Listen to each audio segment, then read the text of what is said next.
ماشاء اللہ لا حول ولا قوة الا باللہ العلی العظیم من الشیطان اللعین الرجیم بسم اللہ الرحمن الرحیم الحمد للہ الذی لم يتخذ صاحبة ولا ولدا ولم يكن له شريك في الملك ولم يكن له ولي من الذل وكبره تكبيرا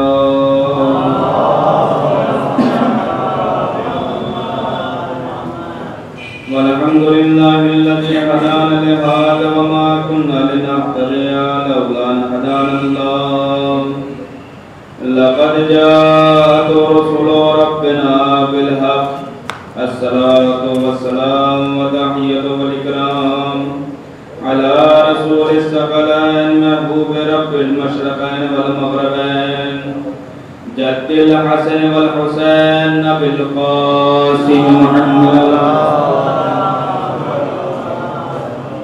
وعلى أهل بيته الطيبين الطاهرين المعصومين المظلومين ولعنة الله على أعدائهم أجمعين من ليلنا هذا إلى قيام يوم الدين آمين يا رب العالمين أما بعد فقد قال سبحانه في كتابه الكريم وهو أصدق القائلين وقوله الحق بالحق بسم الله الرحمن الرحيم إن الدين عند الله الإسلام صلوات محمد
دوسری بات جو آپ کی خدمت میں بیان کرنا ہے آپ جو کہ شب بدھ ہے اور شب بدھ میں ہم پڑھتے ہیں دعا توسل جیسے کہ ابھی پڑھی گئی ہے بارہا کچھ مسائل ایسے ہوتے ہیں جو بیان کیے جاتے ہیں بیان کرتے چلے آ رہے ہیں علماء حضرات عالم حضرات وہ بیان کرتے ہیں لیکن کیا ہوتا ہے کہ عمل نہیں ہوتا ہے بار بار کہا جاتا ہے کہ ایسا کیجئے ایسا کیجئے ایسا کیجئے لیکن کیا ہوتا ہے عمل نہیں ہوتا اسی طریقے سے دعائے توسل میں ایک سب سے بڑا مسئلہ ہے جس کے اوپر ہم عمل نہیں کر پاتے تمہیداً بات آپ کی خدمت میں عرض کر رہا ہوں وہ مسئلہ کیا ہے دیکھیں ہم چہارہ معصومین علیہ السلام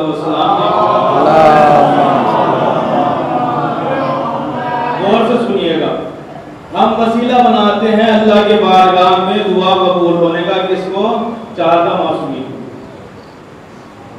اب اس میں سے 13 افراد وہ ہیں جو مرد ہیں اور ایک فرد ہے جس کو ہم کہتے ہیں خاتون یا عورت دیکھیں عربی گرامر میں اور اردو زبان میں زمین آسمان کا فرق ہے عربی گرامر اور ہے اردو زبان اور ہے جب ہم ہر امام کا واسطہ دیتے ہیں اللہ کی بارگاہ میں ہم نے رسول کا واسطہ دیا علی کا واسطہ دیا اس کے بعد آتا ہے بی سیدہ کا واسطہ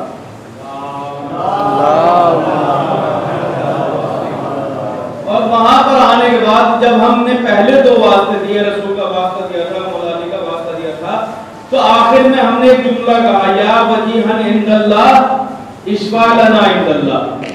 لیکن جب ہم بی بی سیدہ کے ذریعے سے واسطہ دیں، وسیلہ بنائیں، تو اب ہمیں کیا پڑھنا ہے؟ آیا یا وجیہا عند اللہ اشفع لنا عند اللہ پڑھنا ہے؟ نہیں، بلکہ اب تھوڑا سا ہلکا سا فرق لے کر آنا، اور وہ کیا ہے؟ یا وجیہتا عند اللہ اشفعی لنا عند اللہ. پھر سے دوہرا دیتا ہوں تاکہ تمام لوگ پہنچ جائیں. یا وجیہتا عند اللہ اشفعی لنا عند اللہ. کیونکہ وہاں پر دو مرد ہیں، ان کے لیے پڑھا گیا یا وجیہا عند اللہ اشفع لنا عند اللہ. چونکہ بی بی سیدہ کا تعلق صرف اسما سے، اس لیے ہم جملہ کیا پڑھیں گے؟ یا وجیہتا عند اللہ اشفعی لنا عند اللہ. اچھا، یہ دعائے توسل ہے کیا؟ ایک دو جملہ سن لیجئے تاکہ میں اپنی بات کے اوپر واپس آ جاؤں. دعائے توسل کیا نام ہے اس کا؟ دعائے توسل. توسل نکلا ہے وسیلے سے. وسیلہ بناتے ہیں اپنے اور اللہ کے درمیان.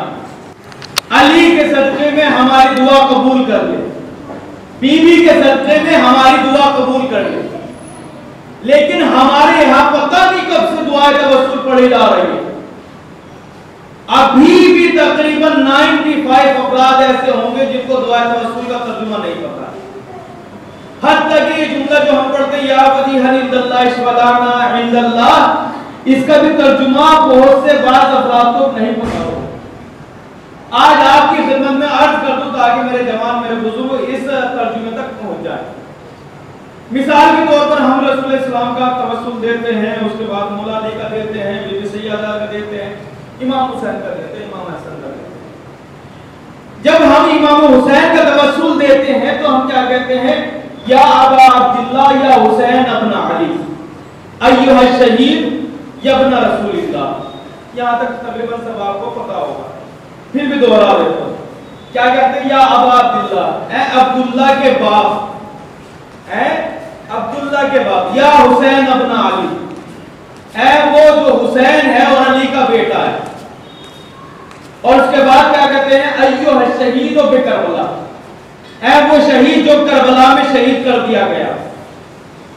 اور اس کے بعد کہتے ہیں یبن رسول اللہ، رسول کے بیٹے. میں بڑی آہستہ آہستہ پڑھ رہا ہوں تاکہ سب تک میری بات پہنچ جائے. یبن رسول اللہ یہاں تک سب کو پتا ہے. اس کے بعد کیا پڑھا جاتا ہے؟ یا حجت اللہ علی الخلق. کیا پڑھتے ہیں؟ یا حجت اللہ علی الخلق، اے اس پورے خلق خدا کے اوپر اللہ کی حجت. یا حجت اللہ علی الخلق. اور اس کے بعد وسیلہ قرار دیتے ہیں انا توجہنا واستشفانا، اے معصوم ہم آپ کی طرف متوجہ ہیں، ہم آپ کی طرف توجہ رکھتے ہیں. واستشفانا، اور دعا کرتے ہیں کہ آپ ہماری شفاعت اللہ کی بارگاہ ہمیں کرا دیں. غور کریے گا، بڑی آہستہ آہستہ پڑھ رہا ہوں. واستشفانا، اور ہماری شفاعت اللہ کی بارگاہ ہمیں کرا دیں. اور اس کے بعد اور آگے ترجمہ بڑھتا ہے انا توجہنا واستشفانا وتوسلنا بک الی اللہ. اور ہم آپ کو وسیلہ قرار دیتے ہیں، واسطہ قرار دیتے ہیں. کہاں پر؟ اللہ کی بارگاہ میں. اللہ کی بارگاہ میں آپ کو وسیلہ قرار دیتے ہیں. اور اس کے بعد جب پورا یہ جملہ ہو جاتا ہے، اس کے بعد کیا کہتے ہیں؟ یا وجیہا عند اللہ اشفع لنا عند اللہ. اب اس کا ترجمہ کیا ہے؟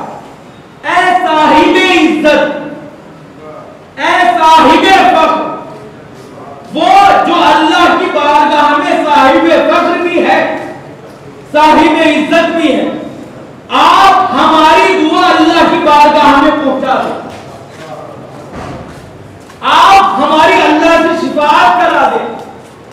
عزیزان گرامی، اب آپ سوچ کے تصور کیجئے، فکر کیجئے.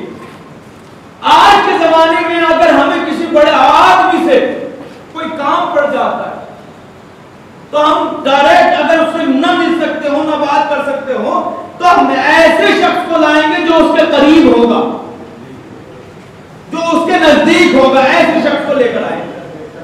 تو ذرا سوچئے کہ کائنات میں سب سے بڑی ذات ہے اللہ کی. اور یہ دعائے توسل ہمیں بتلاتی ہے کہ اللہ کے نزدیک اگر کوئی ہے تو وہ اہل بیت علیہ السلام ہے.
مسجد کے اندر ہے نہ گھر کے اندر ہے، بلکہ نجف میں روزے کے اندر بیٹھے ہوئے. اگر یہ تصور کر لیا تو کوئی دعا ایسی نہیں جو قبول نہیں ہو. کیوں؟ اس لیے کہ علامہ ذیشان حیدر جوادی نے اس بات کو نقل کیا ہے. وہ فرماتے ہیں کہ میں جب میں طالب علم تھا پڑھ رہا تھا اور ہمارے جو استاد تھے علامہ خوفی صاحب سب لوگ جانتے ہیں عالمی دورہ، وہ درس دے رہے تھے، پڑھا رہے تھے. تو انہوں نے دیکھا کہ کچھ لوگ آئے ہیں جن کا تعلق ہندوستان سے ہے اور وہ آنے کے بعد اس طریقے سے گریا کر رہے ہیں، اس طریقے سے دعا مانگ رہے ہیں کہ جو دعا مانگنے کا اور گریا کرنے کا حق ہے. جب علامہ کی نظر پڑی ہے ان لوگوں کو پر کس کی علامہ کوئی ہے تو پوچھا کوئی ہندی تمہارے درمیان میں موجود ہے؟ تو ذیشان صاحب کھڑے ہو گئے کہ فرمائیے. کہ دیکھو تمہارے یہاں جذبہ محبت کتنا پایا جاتا ہے، کس طریقے سے مانگا جاتا ہے. دیکھیں کچھ چیزیں ایسی ہوتی ہیں جو قریب رہنے کے باوجود نہیں مل پاتی اور کچھ چیز ایسی ہوتی ہے جو دور رہ کر بھی انسان کو مل جاتی ہے. کیوں؟ اس لیے کہ وہاں پر بھی لوگ رہتے ہیں اور یہاں پر بھی لوگ رہتے ہیں. لیکن عزیزان گرامی ہمارے اور ان کے درمیان میں فرق ہے. جب ہم پہلی بار روزہ علی کے اوپر جاتے ہیں یا روزہ حسین کی طرف جاتے ہیں تو ہمارے یہاں جذبہ محبت زیادہ ہوتا ہے. اسی جذبہ محبت کو دیکھ کر اللہ نے کہا کس سے؟ ذیشان صاحب کہ تمہارے یہاں گریہ بہت پایا جاتا ہے، تمہارے یہاں جذبہ بہت پایا جاتا ہے. اب عزیزان گرامی جب بھی ہم دعائے توسل پڑھیں تو ہمیشہ یہ خیال رکھیں کہ اگر ہم ظاہری طور سے مولا علی سے دور بیٹھے لیکن دل کی آنکھیں روزہ علی کو دیکھ رہی ہیں، دل کی نظروں کے سامنے روزہ علی موجود ہے. اچھا ایک سوال بہت پیدا ہوتا ہے، وہ کیا ہے؟ مثال کے طور پر ہم بھی زیارت کے لیے جاتے ہیں اور میں وہاں 5.5 سال کا مولا علی کے مولا حسین کی زیارت کرتا رہا. لوگ یہاں سے بھی جاتے ہیں اور وہاں سے بھی جاتے ہیں، وہاں بھی زیارت کرتے ہیں، ہم لوگ بھی زیارت کرتے ہیں. لیکن ان کے زیارت کرنے میں ہمارے زیارت کرنے میں فرق ہے. مثال کے طور پر ایک شخص گیا جو وہیں رہتا تھا پروپر، مثال کے طور پر روزہ امام حسین کا قریب اس کا گھر ہے، وہ آتا ہے کبھی سبزی لینے کے لیے آیا کبھی روزہ حسین میں گیا، کسی کام سے آیا تب کہ روزہ حسین میں گیا اور جانے کے بعد زیارت کری اور پلٹ گئے. لیکن جب کوئی انسان دور دراز سے جاتا ہے، مثال کے طور پر ہندوستان سے کوئی گیا، تو اب اس کا جذبہ محبت بڑا عروج پر ہوگا. ادھر گنبد کے اوپر نگاہ پڑے گی، فوراً گریہ کرنا شروع کر دے گا، سر و سینہ پیٹنا شروع کر دے گا.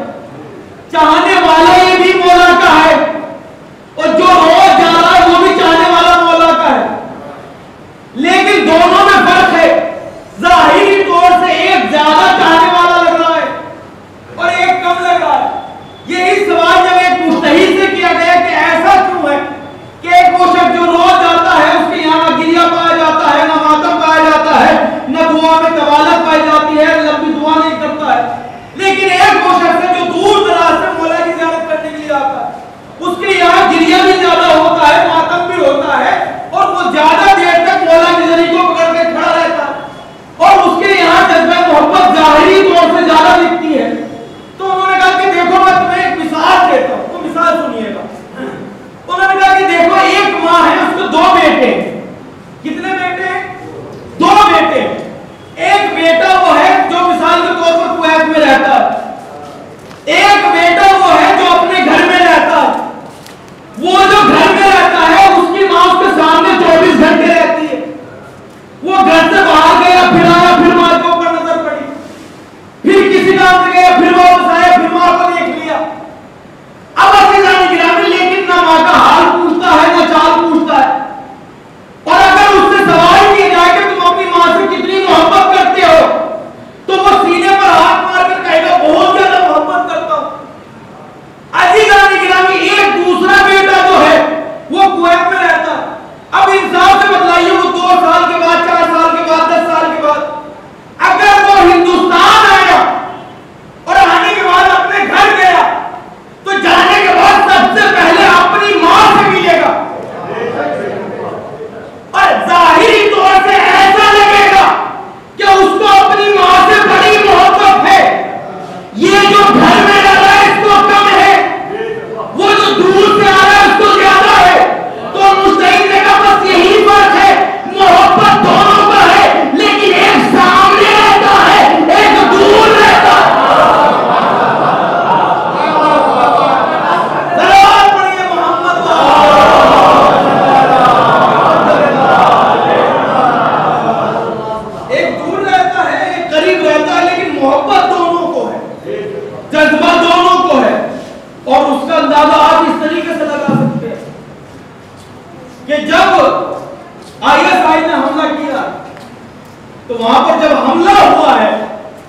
تو سب سے زیادہ مرنے والے کون تھے؟ نہ کوئی ہندوستانی تھا نہ پاکستانی تھا، بلکہ سب عراقی تھے۔ اور اگر واقعات اس دور کے بیان کروں تو مجلس بڑی طویل ہو جائے، بس ایک مختصر سا واقعہ سن لے تاکہ آپ کے جذبہ محبت میں اضافہ ہو جائے۔ میرا ایک دوست تھا جو موصل میں رہا کرتا تھا، جہاں سے لوگ آئی والے اندر آئے تھے۔ غور سے سنیے گا، آہستہ آہستہ پڑھوں گا، طبیعت تھوڑی ناساز ہے۔ وہ لوگ جب اندر آئے ہیں اسی جگہ کا نام موصل ہے جہاں سے وہ لوگ اندر آئے، اسی جگہ اس کا گھر تھا۔ اس نے مجھ سے کہا کہ میرے ساتھ چلیے، میں اس کے ساتھ چلا گیا، جلدی جلدی میں سنا۔ وہاں جانے کے بعد پتہ چلا کہ اس کے بڑے بھائی کی شادی ہے، اور شادی ہو گئی، اور یہ مہینہ تھا رجب کا۔ اس کے بعد میں واپس آ گیا، اور جب میں واپس آیا ہوں تو تقریباً 13 یا 12 شعبان کو شبرات جس کو ہم کہتے ہیں، اس میں ISI نے حملہ کیا، اور 17 یا 18 شعبان تھی جب میں مولا علی کے روزے میں بیٹھا ہوا ایک مولانا کے ساتھ پڑھ رہا تھا۔ میرا جو تھا وہ دروازے کی طرف تھا۔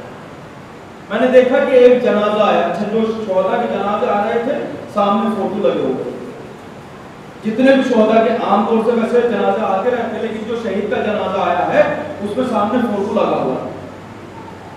جب میری نظر پڑی ہے تو میں کھڑا ہو گیا، میں نے کہا دیکھا جس کی شادی میں گیا تھا اسی کا جنازہ،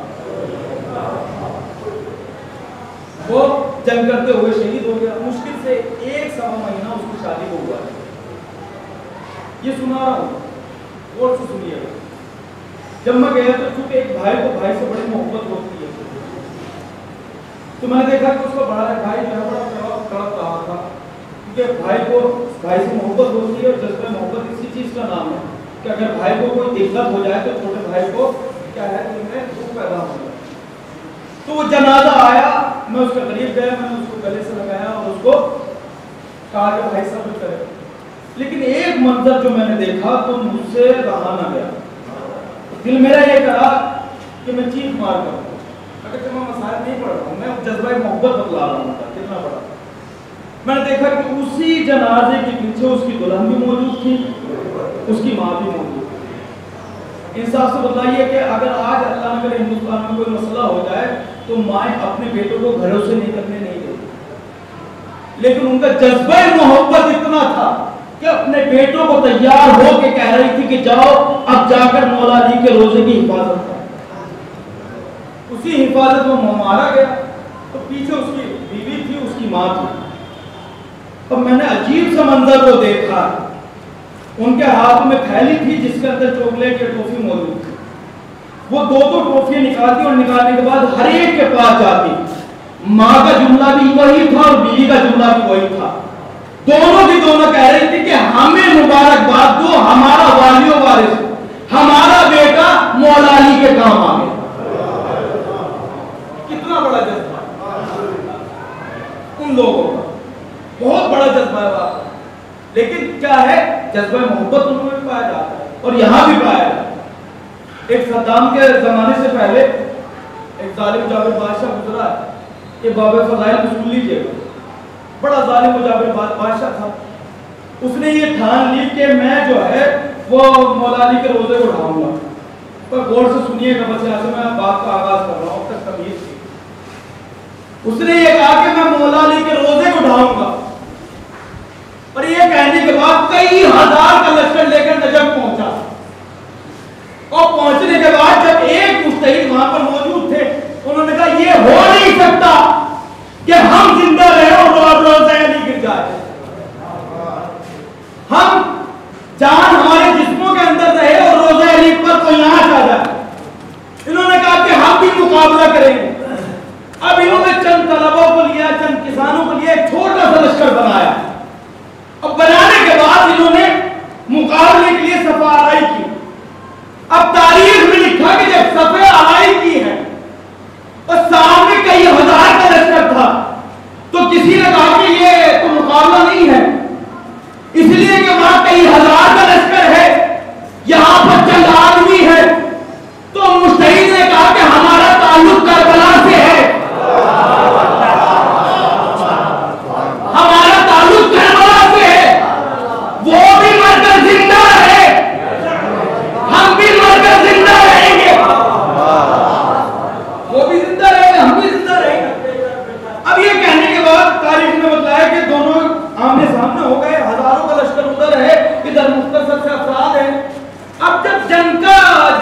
باری آئی ہے، جنگ کا نمبر آیا ہے، تو ایک شخص آیا جس کے چہرے پر نقاب لگی ہوئی تھی، اور آنے کے بعد کہا کہ اگر آپ اجازت دیں تو میں جا کر جنگ کروں، اگر آپ اجازت دیں تو جا کر میں جنگ کروں۔ کہا اکیلے جنگ کرو گے؟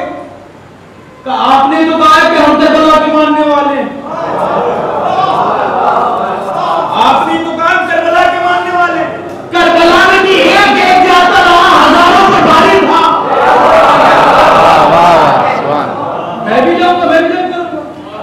اب تاریخ میں لکھا یہ چلے گئے، اور جانے کے بعد اب انہوں نے کیا کہا تھا کہ آپ مجھے اجازت دے دیں، یہ یاد رکھے گا جملہ اہم جملہ، آپ مجھے اجازت دے دیں۔ دیکھیں اگر اس طریقے سے مجلس ہوگی مجھے پڑھنے میں اتفاق ہے کہ مجھے اجازت دے دیں، اب اجازت لے کر گئے، اور جانے کے بعد اب جو انہوں نے جنگ کری ہے تو انہیں مجتہد کا کہنا ہے کہ دھول بلند ہوئی، اور بلند ہونے کے بعد اب جو دھول پھینکی ہے سب کے سب مرے پڑے تھے۔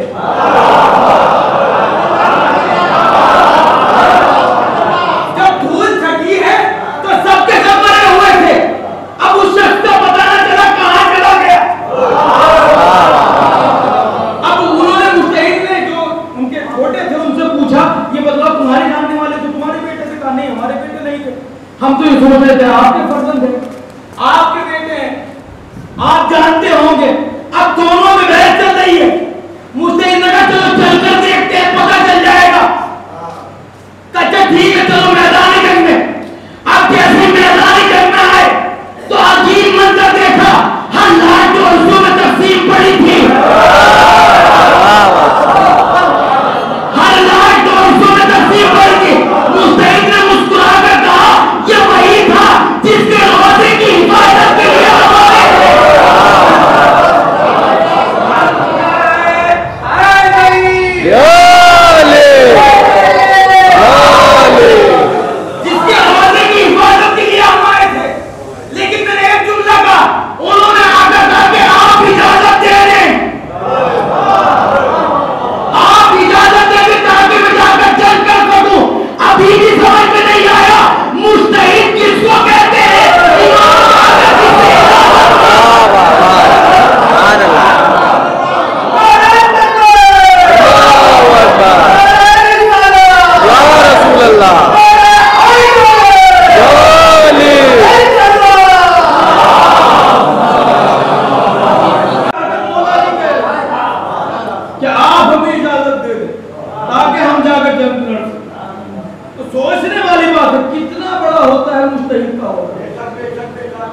ایک عام زبان میں کہہ دینا بڑی بات ہے کہ مجتہد کہاں سے آ گئے۔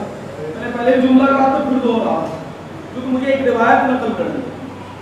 لوگ کہتے ہیں مجتہد کہاں سے آ گئے، فقیہ کہاں سے آ گئے، مفتی کہاں سے آ گئے۔ دیکھیے ہمارا جو تعلق ہے ان مفتیوں سے نہیں ہے کہ جنہوں نے کربلا میں یزید کی طرف سے فتویٰ دیا، ہمارا تعلق ان سے ہے کہ جن کو امام نے کہا یہ میری طرف سے عالم ہے، اس کی بات کو اوپر عمل کرنا۔ امام نے خطوب دیا جاؤ مسجد میں بیٹھ کر فتوے دو، امام کہہ رہے ہیں، امام موجود ہیں پھر بھی کہہ رہے ہیں جا کر فتویٰ دو۔ اتنی بڑی فضیلت سنیں گے انسان اقرا۔ ایک بہت بڑے مجتہد گزرے تاریخ میں اور علم فقہ میں وہ کتاب پڑھائی جاتی ہے، اس کو کہا جاتا ہے لغت الدمشقیہ، اس کو اکثر طور سے لما کہتے ہیں۔ میری طرف متوجہ رہیے بس اور تھوڑی دیر مجھے پڑھا۔ اس کتاب کا نام کیا ہے؟ لما۔ اس کو شہید ابن نے لکھا ہے، زین الدین ان کا نام تھا، انہوں نے اس کتاب کو لکھا۔ اب تاریخ نے بتلایا کہ اس کتاب کا علم صرف انہی کے پاس تھا، اس کے علاوہ کسی کے پاس نہیں تھا۔ بادشاہ بڑا ظالم و جابر تھا، اس نے کہا کہ ان کو بلایا جائے، مجھے ان سے وہ کتاب چاہیے۔ جب ان کو یہ پتا چلا کہ بادشاہ وہ کتاب مانگ رہا ہے تو انہوں نے اپنی انگلی کو چھیدا پتھر سے اور پوری کتاب اپنے خون سے لکھ دی، پوری کتاب اپنے خون سے لکھ دی۔ اب عزیزان گرامی ان کو دربار میں بلایا گیا، بلانے کے بعد کہا تم جو کتاب دو، انہوں نے کہا کتاب تو وہیں چلی گئی جہاں اس کو جانا تھا۔ کتاب تو وہیں چلی گئی جہاں اس کو جانا تھا، بادشاہ نے کہا تم کچھ بھی کہو لیکن میں تمہیں قتل ضرور کروں گا. کہا ٹھیک ہے ہمارے بڑے بھی قتل ہو جائیں ہم بھی قتل ہو جائیں تو کوئی فرق نہیں پڑتا. اب تاریخ نے بتلایا کہ 2 گھڑ سوار منگائے گئے اور دونوں کے ہاتھ میں رسی دی گئی اور دونوں پیروں میں باندھ دی گئی. ایک کا رخ مغرب کی طرف تھا ایک کا رخ مشرق کی طرف. اب اس کے بعد پوچھا کہ یہ مطلب تمہاری کوئی فرمائش ہے کوئی تمنا ہے تو انہوں نے وہی تمنا ظاہر کی جو رسول نے آخری وقت میں کی تھی. کب مجھے وہی چاہیے جو رسول نے مانگا تھا. کب کیا چاہیے کب مجھے قلم اور کاغذ چاہیے. ٹھیک ہے کاغذ اور قلم دے دو. اب تاریخ نے لکھا کہ ان کو کاغذ اور قلم ملا. انہوں نے ایک جملہ لکھا اور وہ جملہ کیا تھا رب انی مغلوب فانتصر. اے پروردگار میں مغلوب ہو چکا ہوں میری مدد فرما. یہ جملہ لکھا اور لکھنے کے بعد آسمان کی طرف پھینکا اور پھینکنے کے بعد اب اس کے برس میں اس کے الٹے پر میں لکھا ہوا ہے جواب آیا کس کا اللہ کا. اس پر لکھا ہوا تھا فصبر فصبر فصبر. اے مجتہد صبر کرو صبر کرو صبر کرو. اب بھی نہیں سمجھا مجتہد کس کو کہتے ہیں جس کا رابطہ اللہ سے ڈائریکٹ ہو اس کو مجتہد کہا جاتا ہے.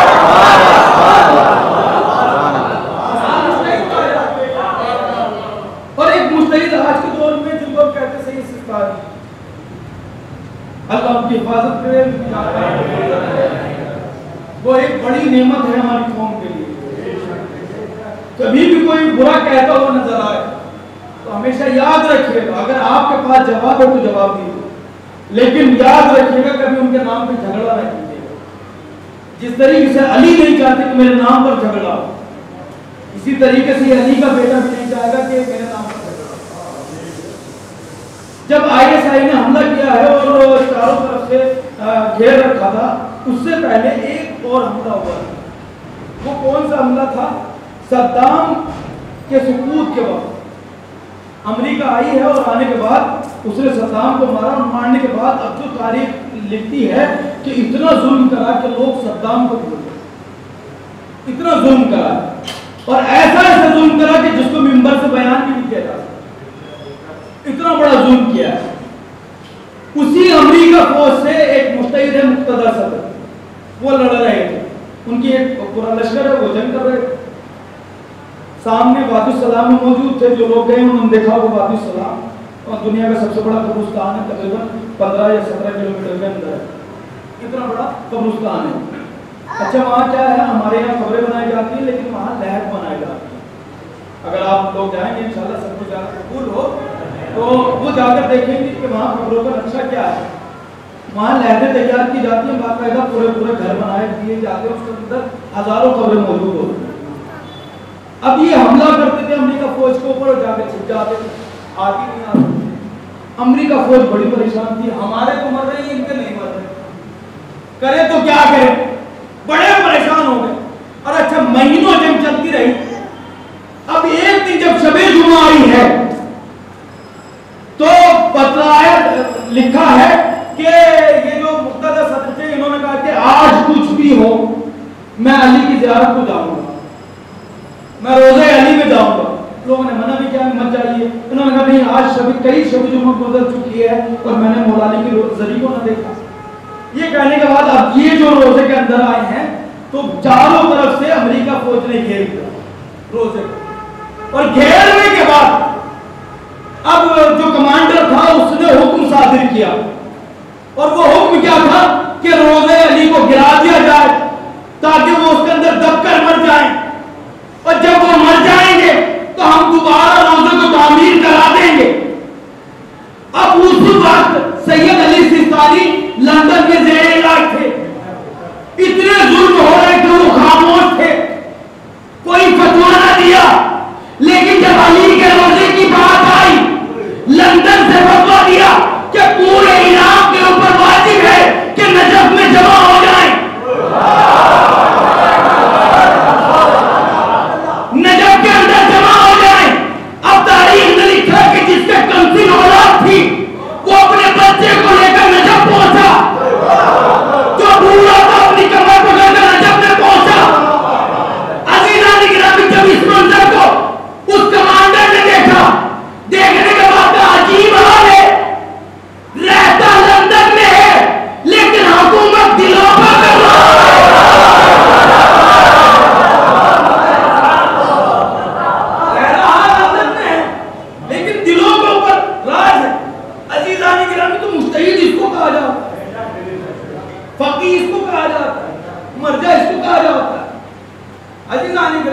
مرضی ہے تو نکال دیا جائے تو ہمارے پاس کچھ نہیں بچتا، کچھ نہیں ہے ہمارے پاس۔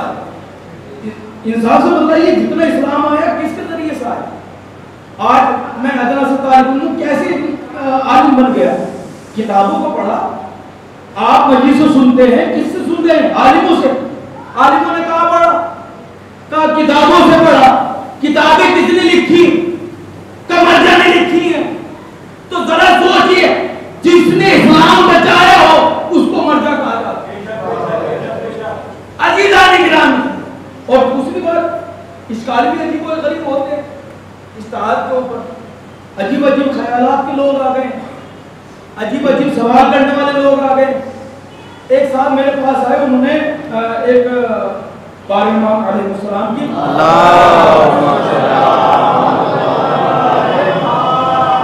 ایک حدیث مجھے دکھائی اور کہا کہ یہ مولانا حدیث دیکھ لیجیے۔ ان کا تعلق وہیں سے تھا، ملنگ کے اخباریت سے۔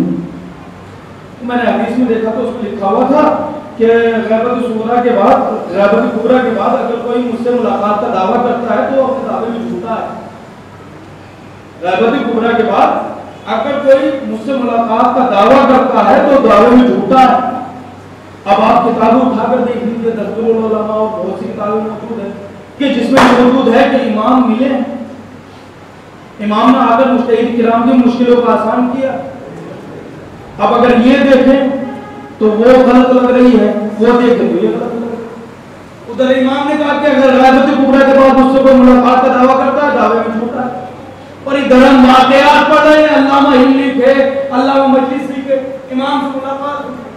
اب کریں تو کیا کریں؟ یا تو کہیں کہ مجتہد جھوٹا، یا نعوذ باللہ سوچنا تصور کرنا بھی حرام ہے کہ ہم کہتے ہیں امام کی حدیث غلط ہے، امام غلط ہے، کہہ ہی نہیں سکتے۔ میں بڑا سوچتا رہا، رات گزر گئی۔ جب رات کا وقت آیا میں نے کہا مولا بڑی مشکل ہے، سمجھ میں نہیں آ رہا، جواب دینا صبح کے بعد۔ مولا مشکل تو حل کیجیے۔ عزیزان گرامی، جب میں نے حدیث کو اوپر غور کرنا شروع کیا، اس میں لکھا ہوا تھا کہ اگر حدیث کا امام نے فرمایا کہ اگر غیبت کبریٰ کے بعد کوئی مجھ سے ملاقات کا دعویٰ کرے تو دعوے میں جھوٹا ہے۔ اب میں نے واقعات کو دیکھنا شروع کیا، واقعات میں لکھا ہوا تھا کہ امام علامہ ہندی سے ملنے کے لیے آئے۔ آپ پہنچ جائیے تو دعا دیجیے گا۔ علامہ ہندی سے ملنے آئے، علامہ شیخ مرتضیٰ انصاری سے ملنے کے لیے آئے۔ عزیزان گرامی، اب اس سے بڑی بات کیا ہو سکتی ہے کہ مجتہد وہ ہے کہ جس سے وقت کا امام خود ملنے کے لیے صلوات پڑھیے محمد، جس سے امام خود ملنے کے لیے آتا ہے۔ آپ نے نام سنا ہوگا علامہ مجلسی کا، ان کا نام کیا ہے؟ ملا باقر مجلسی، بہت بڑے عالم ہیں۔ انہوں نے ایک کتاب لکھی بیار الانوار، اور بھی بہت سی کتابیں ہیں۔ بیار الانوار وہ کتاب ہے جو 700 جلدوں میں لکھی گئی ہے، 700 جلدوں میں، تقریباً 45 کتابیں ایسی ہیں جن کا ترجمہ ہوا۔ ابھی بات کتابوں کا ترجمہ اردو میں موجود نہیں ہے۔ 700 کتابوں کا جو مالک ہو اس کو ملا باقر مجلسی کہا جاتا ہے۔ کمسینی کا عالم تھا، میں جب تک پڑھ رہے تھے زمانہ تھا، اسی زمانے میں مصر کا ایک بہت بڑا عالم تھا، اس نے ایک کتاب لکھی شیعت کے اوپر جو شیعت کے خلاف ہے، اور دعویٰ بھی پیش کر دیا کہ کوئی اس کا جواب نہیں دے سکتا۔ اچھا آج کے زمانے میں کیا ہوتا ہے؟ پریس موجود ہے، جائیے کتاب کو فوٹو کاپی کرا لیجیے، کچھ کرا لیجیے، آسانی سے کتاب دستیاب ہو جاتی ہے، کوئی بھی کتاب ہو۔ اور آج تو PDF چلنے لگا موبائل پر، آپ کھولیے لیپ ٹاپ میں کتابیں پڑھنا شروع کر دیجیے، لیپ ٹاپ میں موبائل میں پڑھنا شروع۔ لیکن وہ دور قلم سے لکھنے والا، قلم سے لکھا جاتا ہے۔ اب انہوں نے وہاں سے دعویٰ کر دیا کہ شیعت اس کا جواب نہیں دے سکتی۔ اب بہت سے لوگوں نے کہا کہ بھائی کتاب تو دو، بھائی کتاب ہم پڑھیں گے تبھی تو جواب دیں گے، ہمیں کیا پتا کہ کتاب میں کیا موجود ہے۔ اب نہ وہ کتاب دیتا ہے نہ اس کا جواب دیا جاتا۔ اس نے کہا کتاب میں اس لیے نہیں دے سکتا، آپ لیں گے اس کو ضائع کر دیں گے، ختم کر دیں گے، اور میرے پاس اس کی دوسری جلد بھی نہیں موجود، دوسرا اس کی کوئی فوٹو کاپی بھی موجود نہیں، تو میں کیا کروں؟ بڑے لوگوں نے، بڑے مجتہد کرام نے، بڑے عالموں نے کوشش کری کہ اس کتاب کا جواب دیں، لیکن کتاب ہی دستیاب نہیں ہو رہی۔ اب یہ جو ملا باقر چھوڑا اور چھوڑنے کے بعد پہنچے ہیں مصر اور اسی عالم کے درس میں شرکت کرنے لگے. انصاف سے بتائیے ہم میں سے کوئی ہوگا اڑیل دماغ تو فوراً جا کر گریبان پکڑ لیتا, لا کتاب دے, ہوتا کہ نہیں ہوتا, لاؤ کتاب. لیکن یہ اڑیل دماغ نہیں تھے, یہ عالم دین تھے. انہوں نے کہا ہمیں کتاب نہیں چاہیے, انہوں نے پڑھنا شروع کر دیا اسے. عزیزان گرامی یاد رکھیے گا علامہ مجلسی وہ ہیں جو تمثیلی بھی مجتہد بنے, تمثیلی کہا. اب یہ چاہتے تو اس سے بہتر مناظرہ کر سکتے تھے, مباحثہ کر سکتے تھے, لیکن عزیزان گرامی یہ کئی سال تک ان کے یہاں درس میں پڑھتے رہے, حتیٰ کہ ان کی خدمت بھی انجام دیتے رہے, کپڑے دھلنا, سامان لا کے دینا, یہ سب کام کرتے رہے. جب کئی سال گزر گئے تو اس عالم نے کہا کہ ملا باقر تم نے میری بڑی خدمت کر دی ہے, میں تم سے بڑی محبت کرنے لگا ہوں, میں چاہتا ہوں تم مجھ سے کوئی تمنا کرو. دیکھیں امام کون ہوتا ہے جس سے, مجتہد کون ہوتا ہے جس سے امام کو ملنے کے لیے آئے. انہوں نے کہا بھائی میری تو تمنا ایک ہے لیکن وہ تم پورا نہ کر پاؤ گے. کہ تمنا کیا ہے؟ کہ میری تمنا یہ ہے کہ مجھے وہ کتاب چاہیے. اب بڑی مشکل ہے, لوگوں کو دے نہیں رہا ہوں, انہوں نے تمنا بتوا دی ہے, کتاب بھی دینی پڑے گی. اب انہوں نے کہا کہ ٹھیک ہے کتاب میں آپ کو دے دوں گا, لیتے جائیے, لیکن شرط ہے ایک رات کے لیے آپ کو کتاب دوں, نماز مغرب کے بعد آنا اور صبح اذان سے پہلے واپس دے دینا. انہوں نے کہا ٹھیک ہے مجھے اتنا وقت کافی. اب یہ بھی تیاری کر کے آئے تھے, کاغذ بھی رکھا تھا, قلم بھی رکھا تھا, روشن ادھر کتاب لے کر آؤں گا, ادھر لکھنا شروع کر دوں گا, کیونکہ جب تک پاس موجود نہیں ہوگا تو جواب کہاں سے دے. اب تاریخ نے لکھا کہ ادھر کتاب ملی, یہ لینے کے بعد اپنے گھر پہنچ گئے, اور پہنچنے کے بعد اپنے دین کا پتہ ہے نہ دنیا کا پتہ, بس کتاب لکھے جا رہے, دروازہ بند کر دیا اور اس میں تالا لگا دیا اور بیٹھ کر لکھتے جا رہے ہیں. اب دنیا میں کیا ہو رہا ہے یہ نہیں جانتے, کون سی بیماری ہے, کیا ہے, پتہ ہے, کچھ ہے, ان کو نہیں پتا, بس لکھنے میں مشغول ہے. اب تاریخ نے لکھا کہ کچھ دیر کے بعد دق الباب ہوا, دق الباب ہوا. انہوں نے پھر بھی توجہ نہیں کی, ایک مرتبہ ہوا, دو مرتبہ ہوا, تین مرتبہ ہوا.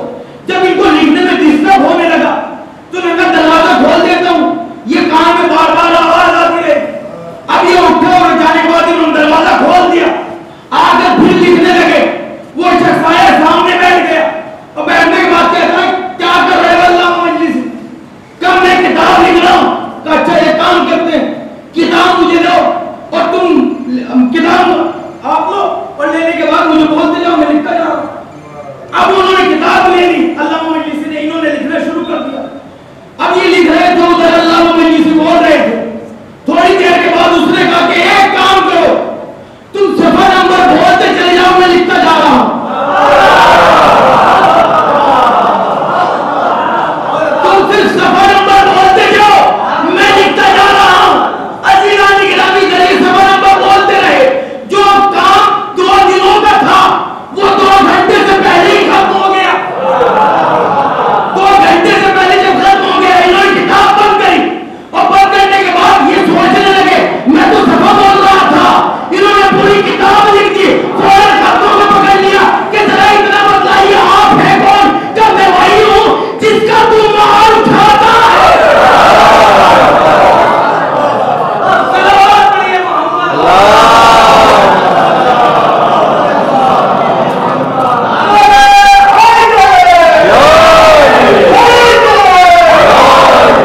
جس کا تم مال کھاتا ہے. ہر عالم کو ہوتا ہے جو مال امام کھاتا ہے, جو بھی شہریہ ملتا ہے, کچھ بھی ملتا ہے, وہ مال امام ہوتا ہے.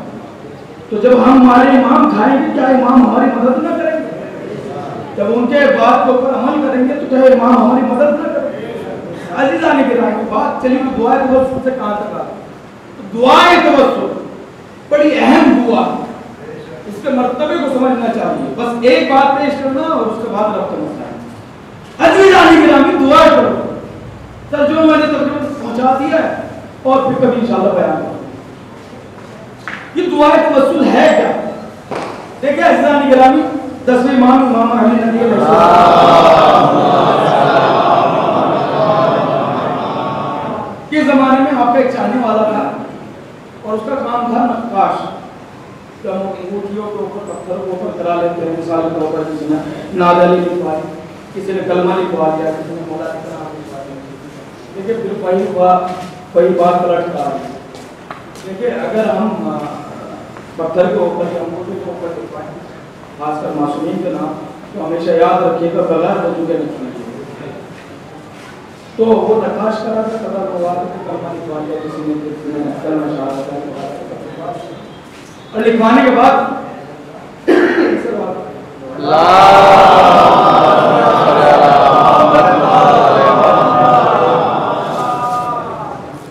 اب ان کے زمانے میں بادشاہ اس نے نقاش کو بلایا, انہوں نے بلا لیا. بلانے کے بعد کہا کہ یہ پتھر ہے, تقریباً بڑا پتھر تھا, اس کو دے دیا اور کہا کہ اس کے اوپر آپ کو کرنا یہ ہے کہ میرا نام لکھ دیں. اب یہ پتھر لے کر چلے گئے, میری طرف جوان متوجہ رہے انشاءاللہ آخری بات. یہ پتھر لے کر چلے گئے گھر, پتھر کو لے جا کر رکھ دیا. ان کا بچہ آیا کھیلتا, اس نے پتھر دیکھا, بچوں کو پتھر پسند آ گیا, اس نے اس کے ساتھ کھیلنا شروع کر دیا. اب بچے کے ہاتھ سے پتھر چھوٹا, زمین پر گرا, 200 میں تقسیم ہو گیا. اب انہوں نے دیکھا کہ پتھر ٹوٹ چکا ہے, کہا نہ اب میری خیر ہے نہ میرے بچے کی خیر. بڑے پریشان کرے تو کیا کرے. اب کئی دن تک تو صبر کیا, صبر کرنے کے بعد اب جب کئی دن گزر گئے, اب انہوں نے جب یہ سوچا کہ اب بادشاہ کا حکم آنے والا کہ لاؤ میرا پتھر, تو یہ پریشان ہو گئے. اور پریشان ہونے کے بعد مولا کی خدمت میں گئے, اور جانے کے بعد کہا مولا بڑی مشکل میں ہوں. مولا نے کہا مشکل میں کیوں ہو, ہم مشکل کشا ہیں, ہم مشکلوں کو آسان کرتے ہیں, بیان کرو کیا بات ہے, کیوں پریشان ہو. کہا مولا وہ پتھر لایا تھا, وہ 200 میں تقسیم ہو گیا, اب کیا کروں. امام نے کہا ایک کام کر, اگر تجھے خادم بلانے کے لیے آتا ہے, جب تو گھر سے باہر نکلے تو تجھے میرا نام لینا ہے اور ایک مرتبہ کہنا یا وجیہن عند اللہ اشفع لنا عند اللہ. میرا نام لے اور یہ جملہ پڑھ دے. اب تاریخ میں لکھا کہ 1-2 دن کے بعد خادم آ گیا بلانے کے لیے. چلو بادشاہ نے بلایا, اب یہ اپنے گھر سے نکلے, پہلا ہی قدم گھر سے باہر نکالا تھا, فوراً اس نے مولا کا نام لیا اور یا وجیہن عند اللہ اشفع لنا عند اللہ کہہ کر دربار کی طرف چل دیا. دربار میں پہنچا, پہنچنے کے بعد بادشاہ نے کہا کیا ہوا نت کا, کیا ہوا اس پتھر کا. اب یہ تال مٹول کر رہے تھے, وہ بادشاہ سلامت ابھی یہ ہے وہ ہے. کہا یہ مطلب تم نے پتھر بنایا تو نہیں نقش اس کے اوپر. کہ نہیں بادشاہ سلامت میں نے نقش نہیں بنایا ہے ابھی تک. کہا ایک کام کرنا, اس کے 2 ٹکڑے کر دینا, اس کے 2 ٹکڑے کر دینا. اور میری چونکہ 2 بیویاں ہیں, اب دونوں کو پتہ چل گیا کہ بادشاہ کے پاس پتھر ہے, اب دونوں کہہ رہی ہیں اب پتھر ایک ہے بیویاں 2 ہیں, لہذا اس کے 2 ٹکڑے کر دینا اور دونوں کے اوپر میرا نام لکھنا اور لا کر مجھے دے دینا. اب یہ دربار سے نکلا اور نکلنے کے بعد وہیں گیا مشکل کشا کے بیٹے کے پاس, اور جانے کے بعد قدموں کے اوپر سر رکھ دیا کہ مولا آج مجھے پتہ چل گیا کہ آپ کے نام کا اثر کیا ہے. آپ کے نام کا اثر کیا ہے. عزیزان گرامی, جب بھی دعا تبسم ہوا کرے تو اس بات کا خیال رکھا ہے. اچھا ایک چیز آپ کے میں بیان کروں, بات تو قبیل ہو چکا ہے, بس ایک بات سن لیجیے. ہم لوگ صلوات پڑھتے ہیں,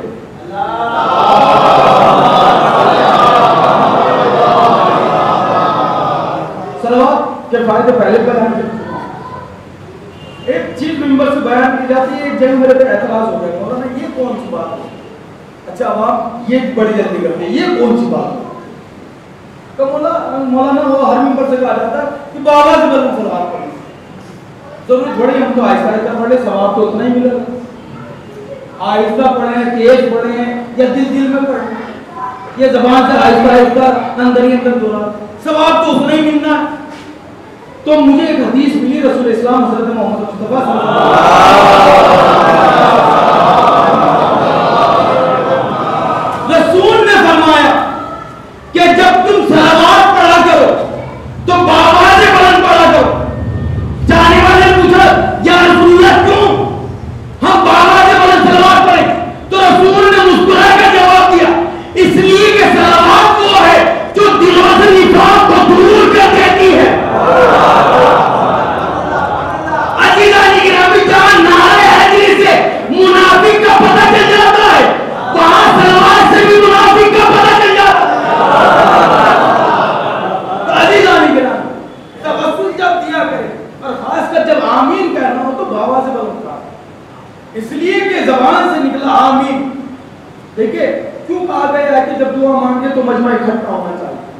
سب لوگوں کو کہنا چاہیے آمین. بھائی ہو سکتا ہے مولانا گنہگار ہو سکتا ہے بزرگ افراد گنہگار ہو سکتا ہے جوان, کوئی بچہ تو معصوم ہوتا ہے. اگر بچے نے کہہ دیا آمین تو اللہ کو گوارا نہیں ہے کہ بچے کی زبان سے نکلا ہوا آمین اللہ مت کر. اور معصوم فرماتے جب دعا مانگنے بیٹھے تو ہمیشہ اپنے پاس بزرگوں کو بٹھایا اور چھوٹے بچوں کو بٹھایا, اس لیے کہ اللہ گوارا نہیں کرتا ہے کہ کوئی بزرگ بیٹھا ہو جس نے زندگی میں بڑی تکلیفیں دیکھی, وہ تکلیفیں دیکھنے کے بعد اللہ کی بارگاہ میں آپ کے پاس بیٹھا ہوا اور آپ نے دعا کی, اس نے آمین کہا تو اللہ اس دعا کو رد نہیں کرتا. اسی طریقے سے اگر بچے کو دعا کرتے بچے نے ایک مرتبہ آمین کہتے تو اللہ رد نہیں کرتا. عزیزان گرامی, کیوں؟ اس لیے کہ مولائے کائنات کا بھی ایک طریقہ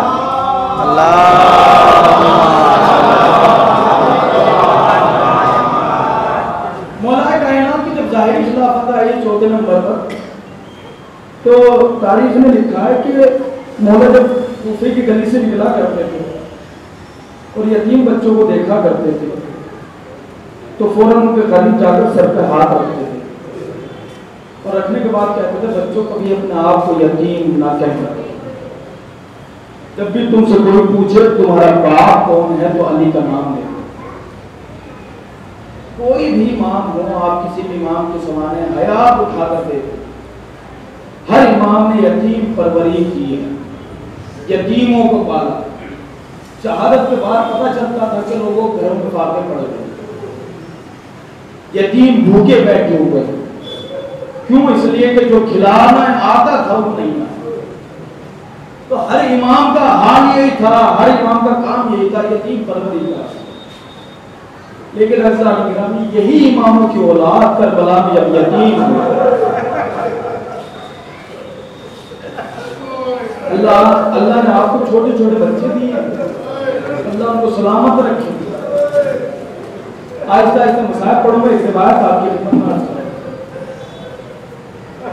آپ نے کبھی دیکھا ہے کہ کوئی 3 سال کا بچہ ہو وہ بے ہوش ہو گیا؟ کب بے ہوش ہوتا ہے؟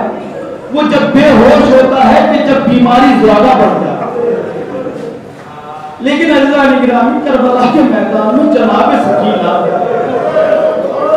ایک مرتبہ نہیں پتہ نہیں کتنی مرتبہ بے ہوش ہوئی. آپ اکثر سنتے رہتے ہوئے شبر کا تماشا لگا, کبھی آپ نے سوچا جب سکینہ کے تماشا لگا تو کتنی تیز لگا ہوگا کہ بچی بے ہوش ہو. میں نے ایک جملہ کہا تھا کربلا کی تاریخ میں ہر بات مل جاتی ہے, نہیں ملتی تو 2 باتیں نہیں ملتی. ایک یہ کہ بیمار کی کمر کے اوپر کتنے تازیانے پڑے, اور ایک یہ کہ سکینہ کی پیاس کب بجھی. بس یہ روایت سن لی جو عبادت تمام. عزیزان گرامی جب یہ لوٹا ہوا قافلہ پہنچا ہے زندان شام میں اور کئی سال گزر گئے تو کونے میں بیٹھی ایک بچی اٹھی, اٹھنے کے بعد بیمار امام کی خدمت میں آئی اور کہا اے بھیا تم وقت امام ہو,